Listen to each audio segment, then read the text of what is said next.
I know many of us do not understand the core reason why there is fight between America, Israel, and Iran. Many of us do not understand it.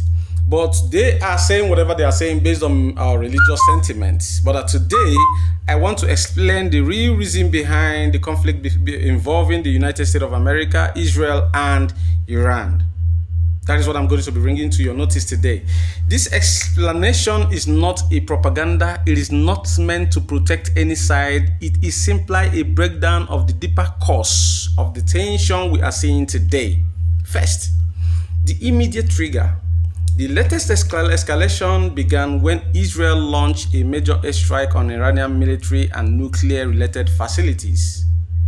Yes, Israel said the strike were necessary for the three reasons: to destroy Iranian missile capabilities, to stop Iran from developing nuclear weapons, and to remove what it described as a serious security threat.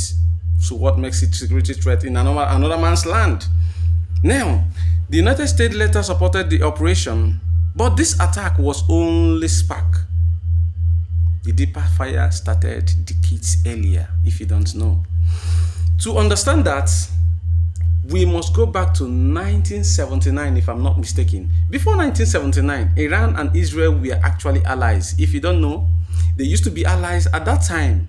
Iran was ruled by the Shah, a pro-Western leader supported by the United States.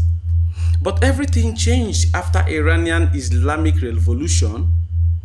The Shah was overthrown and a new government came into power. This leadership, or this new leadership, became strongly opposed by both the United States and Israel. Then Iran began accusing them of dominating the Middle East and oppressing Palestinians. Since that time, the relationship has remained hostile between these two countries. Iran considered Israel illegitimate. Israel views Iran as a major security threat, and the United States considers Iran one of its key adversaries in the region. This ideology conflict becomes the foundation of the long-term tension that you are seeing today.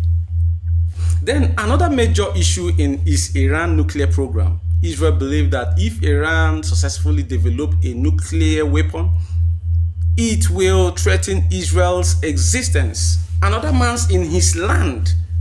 Then Israel also feared that nuclear capability could allow Iran to protect military group under a nuclear deterrent. Because of this fear, Israel has spent years trying to prevent Iran from reaching out nuclear capability. This effort have reportedly included sabotage, operation, cyber attacks, and the targeting of nuclear scientists. Then, on the other hand, Iran, however, insists its nuclear program is for civilian purposes such as energy and scientific development. This disagreement have remained one of the biggest drivers of the tension between the two sides today. Beyond that, there has been a long shadow war across Middle East. Yes, now, for many years, Iran and Israel have not fought each other directly, but through regional alliances, proxy groups. Iran have supported groups or has a supporters group such as Hezbollah in Lebanon, Hamas in Gaza, military in Iraq, Syria, and Houthi movement in Yemen. Yes, these are the people that support them. Israel also have different groups, tension in Iran, influence and potential threat of its security.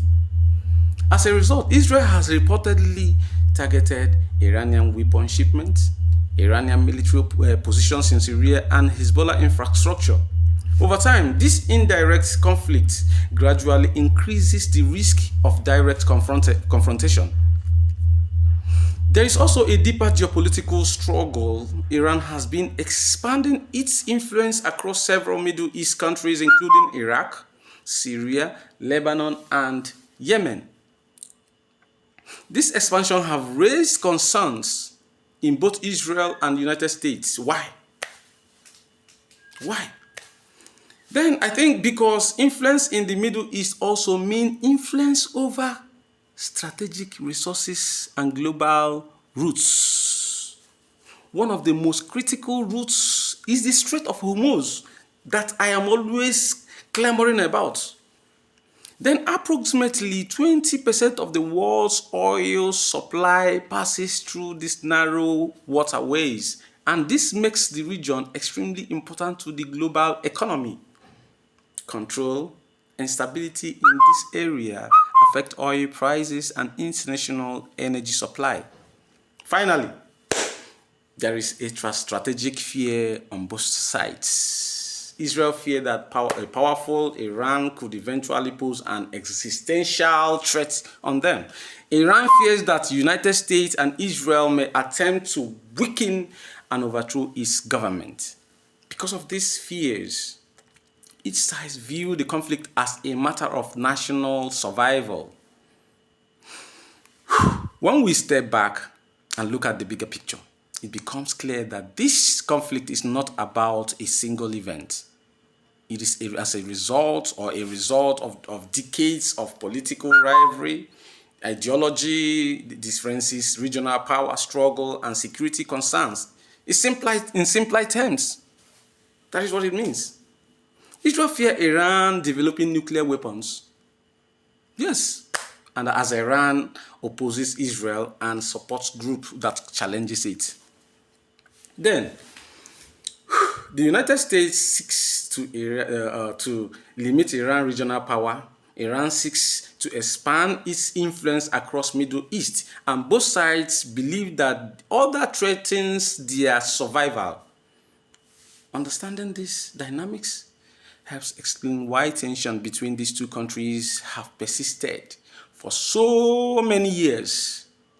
Yes, and this is exactly the reason why they are still fighting today, though there is a lot of intricacies that is beneath, which I will bring to you in the subsequent video to come. But this is the fundamental issue that they have. And then tell me why will you be in your own country and you want to control other country on the other people's country? You have your perceived nuclear weapons, but you don't want another person to have it. What is your interest in the person's country? This is one thing we will have to look into. It doesn't make sense to me. Otherwise, explain it to me. So please, on the comment section, if you have any idea of what is happening, or if you know any other thing that is causing this particular war that we are into today that have been distracting the economy of the world, please bring it to the table and let me see it on the comment section. Thank you. Bye for now.